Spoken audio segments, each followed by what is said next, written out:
Hello, my friends, and welcome back. Thank you very much for being with me again today.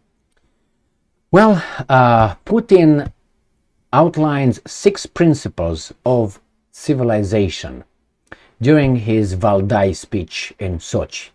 Very interesting, and if we want to understand why certain things occur, we might want to take into consideration the statements made by individual and then hold them accountable.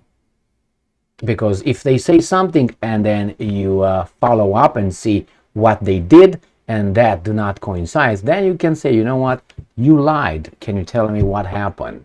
Give me some details. Can you justify that?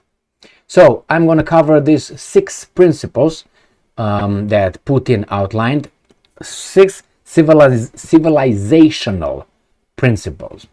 So how the Russians, Putin, because Putin, he sets the direction, how he sees the world, and what kind of principles should lead the countries in creating the new world that he's talking about. So here it is, this article.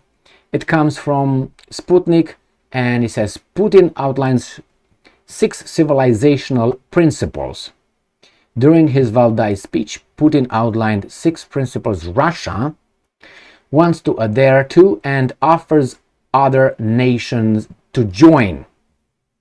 First, and I'm quoting Putin, we want to live in an open, interconnected world in which no one will ever try to erect artificial barriers to people's communication, their creative realization, and prosperity.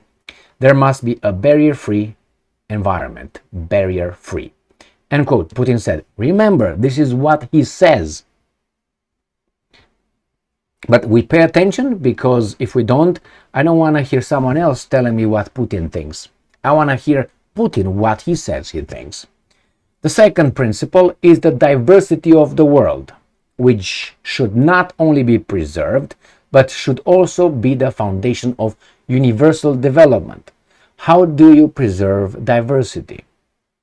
Well, having Russians here, having French here, having Romanians here, having Bulgarians here, having Zimbabweans here, having Hondurans here, Mexicans here, not putting them together. Because by putting them together, you're going to have one something. And you don't want, that's not diversity. It's minor diversity in a big pool of garbage. The third principle, according to the Russian head of state, is maximum representativeness. And I'm quoting, no one has the right. Remember, when he talks about it, what you should have in mind is obviously United States of America, Al Capone. No one has the right or can rule the world for others or on behalf of others. The world of the future is a world of collective decisions, end quote, the president emphasized. Now you might say, well, don't we have the United Nations? Yes and no. United Nations is very much ignored and is used. It needs to be restructured. Fourth is universal security and lasting peace that takes into account the interest of great states and small countries equally. Well, it's kind of hard. To achieve this, it is important to free international relations from the bloc mentality and the dark legacy of the colonial era and Cold War, according to Putin.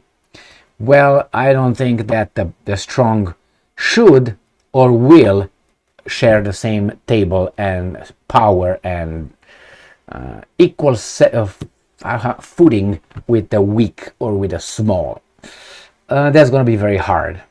The fifth principle is justice for all. Oh my God, he likes Metallica album and justice for all. And I'm quoting, there are of exploitation, the era of exploitation of anyone, I have already said this twice, is a thing of the past.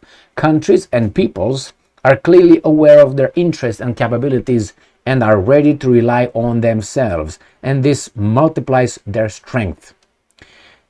Everyone must be provided with access to the benefits of modern development, end quote. Putin emphasized.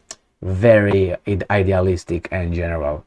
Putin, you're going in to a certain direction that has been tried before. in the Soviet Union. And not only. The sixth principle is equality. No one should be forced to obey those who are richer or more powerful at the cost of their own development and national interest, according to the Russian president. This is very, very impossible. And I will tell you why. The civilizational model referred to in Putin's speech seems anchored in principles such as non-colonial relations, non-patronizing attitudes, respectful of diversity, rooted in the diverse traditions that will require a huge work to generate new shared international norms. I don't know. So I don't think that whatever Putin wants to achieve is achievable, for the reason being that we are human and we have our own way of seeing things, and you can't regiment everyone to see things in a certain way, or at least you can't have it in a I don't know, few years. You probably need, and I'm talking about centuries. Well, you may say, well, that's crazy. It is crazy because remember, a civilization it needs a lot of years in order to be able to influence it and change mentalities. You have to work on it, and you have to continuously push towards that. So whatever Putin says over there, it sounds very nice. We're all friends, but I think is very much too idealistic for the garbage is required to work with those ideas, which is us, the humans. I don't think. I mean, it looks good. The same thing with many idealistic ideas, but the problem is we all have interests. We have pleasures, displeasures, and how are you going to make sure that who's going to be in control? Who's going to be in charge to make sure that everything he said will be followed? And let's say you have someone who's going to be in charge of Russia, and well, we're strong, but we're going to deal with Albania on equal footing, or we're going to be equal. Are you crazy? I mean, what kind of mentality? Even, I mean, I'm thinking of myself. Okay, maybe I'm a bad person. I know I'm bad and good, just proportion. And I think the same way you might be, because otherwise you would be a saint. And I don't think you're a saint, because if you were, you would not be here with me. So we are flawed creatures. And remember, when we get in power, with all our training or our I don't know, thoughts, heart, we will. It's hard not to fall, victim to power, and say, why not? Nobody can stop me. I say, well, my moral compass. Yeah, okay. You give me examples on this planet of such people. Look at even if you look, the closest where you're supposed to look would be in the religion realm. Now, okay, you don't like the Christians. All right, go to the Buddhists. You see what Dalai Lama did to that kid? And, well, there's not power, but I'm talking about, we all get crazy at one point. It's hard to, now it's like creating a new creature, which is not impossible, but it's close to impossible. It takes so much time, I would say hundreds of years, maybe, just to recreate a certain kind of ideology and to have everybody work in unison, together, the same, agreeing. Imagine in all this, let's say the United States says, I don't want to do this. Everything else is done. What are you going to do? Or in the United States will be someone else who's going to be influenced. I mean, there's so much interest. Is beautiful, but I don't think so. It's going to remain as beautiful, and that's about it.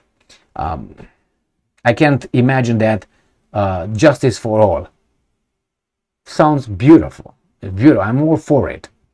And then sixth principle is equality. Are you kidding me? In what way? No one should be forced to obey those who are richer or more powerful. And who's going to be the arbiter? Who's going to be the referee and the referee must have an enforcer. How do you think that referee and the enforcers will not take over because they can? They will be in charge anyway. What kind of mechanisms are you going to create? I know those are details. Universal scrutiny and lasting peace. Beautiful. That takes into account the interest of great states and small countries equally. Again, that is really, I don't know, is it just talking smack? Have you been involved with the society, with us? Have you been around? Have you spoken with humans? And I'm not talking with your family members where you agree and you are civil, I'm guessing. With people that don't know you and they might not like you. Have you ever spoken with these kind of people? They would just lynch you on the spot if they could. No, but I don't understand. I think Putin is low on oil. You know, when a car gets low on engine oil, the little light turns on and say, hey, it's going to burn the engine right there. The third principle, according to maximum representativeness. No one has the right or can rule the world for others or on behalf of others. How do you have a democracy? How are you going to have people in charge? What's going to be the principle? Some people have to make decisions in the name of others. We can't all make decisions. How are you going to go about with that? Second principle is diversity of the world, which not only preserved. Yeah, okay, I agree with that. That's doable. First, want to live in open, okay, interconnected, okay, in which no one will ever try to erect artificial barriers. Well, I have some properties. Can I keep you outside of it? I have my own pleasure. I mean, the same with the country. Some cultures. With how are you going to enforce that? Anyway, it says barriers to people's communication. Okay, well, no censorship or something like that. Their creative realization and prosperity. Well, we create things differently at different levels. So that means the person who creates more should share with the person who doesn't create shit. Why? That's not justice. That's equity, but not justice. Because equity is not really justice. You take from someone, give it to someone, and equal them. Put them on the equal footing. But this guy did something, this guy did not do shit. But hey, you can't. You have to be equitable. No, I don't want to be equitable. If I don't deserve something, I don't want that to be given from someone else. To be equitable. Anyway, there must be a barrier-free environment. There are limitations. So I don't know. Sounds good. Sounds almost like Zelensky's peace plan, the 10 points or something. Beautiful, idealistic to a certain extent. Very, I'm talking about Zelensky's now. Very general, in general terms. But the details will be like, what are you talking about? And I just took them one by one, just as a first thought. I didn't say, okay, let's think deeper on this one, because it's really so many questions and so many things that almost impossible to be achieved. It has to be a coordination. Who are the coordinators? There must be someone in charge to coordinate all this.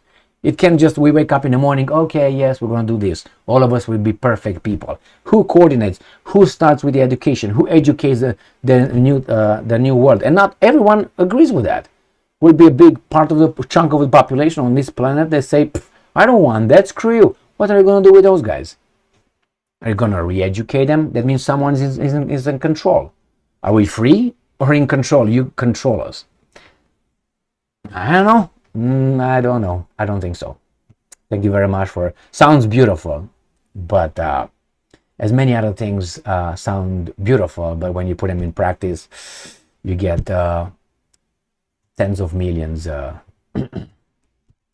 Thank you very much for being with me again today. Stay strong, stay smart, look for the truth, and be just. Look at communism. I would dare to look at the Inquisition. Look at the Crusades. They were all for good. Yeah, let's do this. Yeah. And I'm not talking about the Inquisition. Inquisition was really, and the other one I was too. But anyway, I can go on and on with these kind of things. Look at the communism and ideologies. They're put to an extreme. Ideologies are... Anyway, see you later.